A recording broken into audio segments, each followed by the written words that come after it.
Hai adik-adik, perkenalkan kakak Yuni dari Puskesmas 1 Denpasar Barat.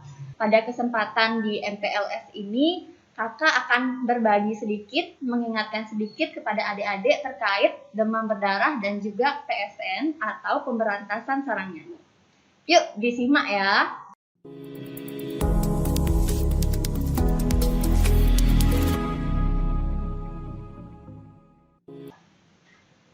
Oke, jadi yang akan kita bahas hari ini adalah terkait demam berdarah dengue atau DBD, yang kedua tentang PSN atau pemberantasan sarang nyamuk, dan yang ketiga adalah terkait perilaku hidup bersih dan sehat di sekolah. Demam berdarah dengue. Adik-adik pasti sudah sering ya dengar tentang nyamuk demam berdarah, penyakit demam berdarah. Nah, ini merupakan penjelasan singkatnya. Demam berdarah atau DB atau demam berdarah dengue adalah penyakit demam akut yang ditemukan di daerah tropis seperti di Indonesia dengan penyebaran yang mirip dengan malaria. Perantara yang dapat menghantarkan penyakit ini ke manusia adalah nyamuk. Ada dua jenis, Aedes aegypti dan Aedes albopictus. Nah, di mana sih habitat nyamuk ini? Yaitu pada air-air yang bersih seperti ada di kolam atau bak air atau mandi atau pot yang ada bunganya, itu juga bisa. Kemudian juga di gentong air, tempat tirta, banyak tempat yang bisa menjadi tempat perkembangbiakan nyamuk Aedes aegypti. Nah, bagaimana siklus hidup nyamuk demam berdarah ini? Ini merupakan siklus hidup nyamuk Aedes aegypti, di mana pada nyamuk dewasa yang bertelur akan menelurkan telur yang panjangnya kurang lebih 0,5 mm, sangat kecil ya adik-adik. Nah, setelah 1-2 hari, telur ini akan berubah menjadi jentik yang terdiri dari 4 instar. Jentik-jentik itu kemudian akan berkembang lagi dalam 5-7 hari menjadi kepompong, dan kemudian lagi 1-2 hari, kepompong itu sudah berubah menjadi nyamuk dewasa. Nah, nyamuk ini sudah bisa menularkan penyakit demam berdarah ke satu orang ke orang lainnya. Karena perkembangan Aedes aegypti ini sangat cepat, yaitu hanya selama 10 hari, maka kita perlu sangat disiplin untuk melakukan pemberantasan sarang nyamuk, utamanya di sekitar lingkungan rumah adik-adik ya. Ini merupakan cara penularan demam berdarah. Yang pertama yaitu ketika ada anak yang sakit demam berdarah, di dalam darahnya itu mengandung virus. Bila anak ini digigit nyamuk Aedes aegypti, maka bibit penyakit ikut terhisap masuk ke dalam tubuh nyamuk. Dan bila nyamuk tersebut menggigit anak lain atau anak yang sehat, maka anak itu akan dapat ketularan penyakit ini juga. Ini merupakan gejala demam berdarah dengue. Yang pertama, demam tinggi yang mendadak, sekitar 2-7 hari. Suhunya yaitu sekitar 38-40 derajat Celcius. Pada pemeriksaan uji torniket tampak adanya jentik perdarahan. Adanya bentuk perdarahan di kelopak mata, bagian dalam, mimisan, buang air besar dengan kotoran berupa lendir bercampur darah, dan lain-lainnya. Terjadi pembesaran hati, tekanan darah menurun sehingga menyebabkan shock. Kemudian terjadi penurunan trombosit di bawah 100.000 per milimeter kubik. Kemudian adanya mengalami perdarahan pada hidung atau mimisan dan gusi. Kemudian demam yang dirasakan penderita menyebabkan keluhan pegal atau sakit pada persendian. Dan yang terakhir, paling gampang kita lihat yaitu munculnya bintik-bintik merah pada kulit akibat pecahnya pembuluh darah. Nah, ini merupakan demam DBD atau demam pelana kuda, yaitu di mana siklusnya pada 3 hari pertama demam tinggi sekitar 38-40 derajat Celcius. Di hari berikutnya yaitu hari 4-5 merupakan fase kritis, di mana perlu perawatan khusus di rumah sakit. Kemudian pada hari 6-7 merupakan fase penyembuhan. Ciri-ciri nyamuk penyebab penyakit demam berdarah atau nyamuk Aedes aegypti. Ciri-ciri umum yang kita ketahui yaitu badan kecil warna hitam dengan bintik-bintik putih. Kemudian nyamuk ini suka hidup di dalam dan di sekitar rumah. Mereka menggigit atau menghisap darah biasanya pada siang hari. Kemudian nyamuk Aedes aegypti juga senang hinggap pada pakaian yang bergantungan dalam kamar. Kemudian nyamuk Aedes aegypti bersarang dan bertelur di genangan air jernih di dalam dan di sekitar rumah. Nah, ciri-ciri demam DBD atau demam pelana kuda yang tadi sudah sempat Kakak jelaskan, yaitu yang pertama di hari 1-3 itu demamnya tinggi, mendadak. Kemudian ada sakit kepala, ada sakit di belakang mata, badan ngilu dan nyeri, serta mual muntah dan disertai bercak merah yang ada di kulit. Kemudian hari berikutnya yang tadi dikatakan fase kritis, yaitu ketika fase demamnya sudah turun secara drastis dan sering mengecoh seolah merasa sudah sembuh. Padahal fase kritis inilah kemungkinan terjadinya Dengue shock syndrome. Maka dari itu harus segera dibawa ke rumah sakit. Hari selanjutnya 6-7 merupakan fase masa penyembuhan, di mana fase demam kembali tinggi sebagai bagian dari reaksi tahap penyembuhan. Apa sih yang harus dilakukan untuk penderita demam berdarah? Yang pertama, beri minum sebanyak-banyaknya sekitar 1,5-2 liter dalam satu hari. Kemudian kalau di rumah sakit biasanya akan dipasang infus atau intravena. Pemberian obat-obatan terhadap keluhan yang timbul seperti kalau demam, silakan mengkonsumsi paracetamol. Lakukan kompres hangat dan segera periksakan ke dokter atau tenaga kesehatan jika kondisi memburuk. Baiklah, sudah beranjak ke bagian 2, yaitu pemberantasan sarang nyamuk. PSN ini sangat penting ya dilakukan melihat perkembangbiakan nyamuk Aedes aegypti ini sangat cepat, hanya 10 hari dan sekali bertelur itu banyak sekali. Sehingga kita semua harus rajin 1 minggu sekali kalau bisa untuk memberantas nyamuk, memberantas jentik di sekitar rumah kita utamanya ya. Nah, pencegahannya yaitu dengan menghapuskan atau mengurangi vektor nyamuk demam berdarah ini. Di manakah saja tempat perkembangbiakan nyamuk Aedes? Ya, bisa lihat di gambar ya. Nyamuk Aedes bisa berkembang biak di pot bunga, kemudian di sarang burung biasanya kan ada tempat airnya tuh. Nah, di sana biasanya ada perkembangbiakan nyamuk Aedes. Kemudian ada di beberapa barang-barang yang tergeletak, tidak tergunakan, kemudian ada di luar ruangan atau di halaman, kemudian hujan dan digenangi oleh air. Sana merupakan tempat yang paling disukai Aedes untuk berkembang biak.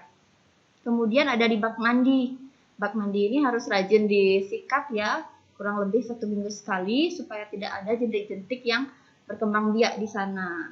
Kemudian ada di gentong air, kemudian ada di pohon atau bambu yang ada lubangnya seperti ini, bambu yang ada lubangnya, ini seharusnya ditutup sehingga tidak terjadi perkembangbiakan nyamuk di sana.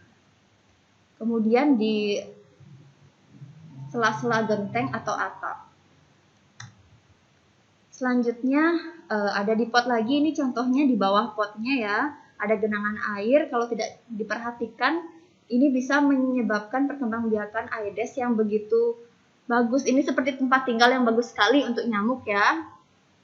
Kemudian di rumah pasti ada yang punya gentong tirta seperti ini. Ini juga harus rajin diperiksa supaya tidak ada nyamuk yang berkembang di sana.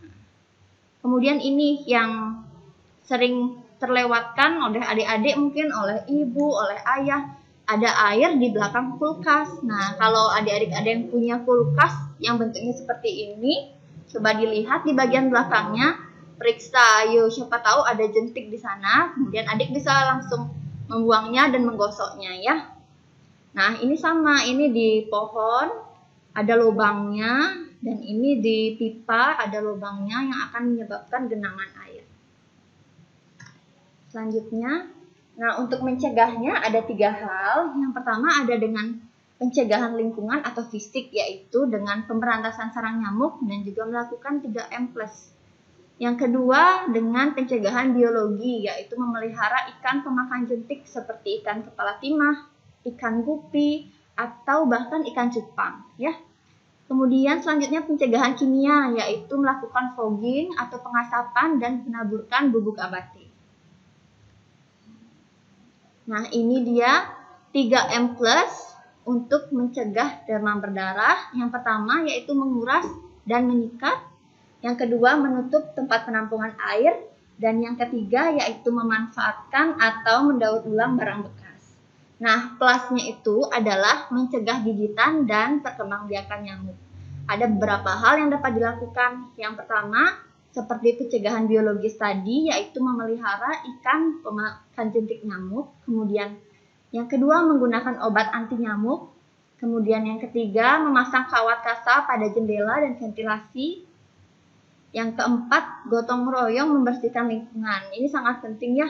Selain itu, selain kita membersihkan lingkungan, kita juga dapat memantau di mana saja tempat perkembangbiakan jentik di rumah, sehingga bisa dicegah, bisa dibersihkan, dan akhirnya nyamuk tidak bisa berkembang biak. Selanjutnya, memeriksa tempat-tempat penampungan air, meletakkan pakaian bekas pakai ke dalam wadah tertutup. Pasti adik-adik pernah nih kalau pakaian yang sudah dipakai digantung di mana-mana kan? Nah, jadi itu sangat mengundang nyamuk untuk menempel di sana dan berkembang biak. Jadi kalau pakaian itu langsung ditaruh di wadah tertutup atau langsung dicuci.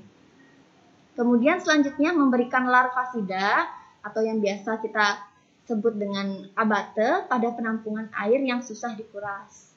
Kemudian memperbaiki saluran dan talang air yang tidak lancar untuk menghindari adanya genangan untuk tempat perkembangbiakan nyamuknya.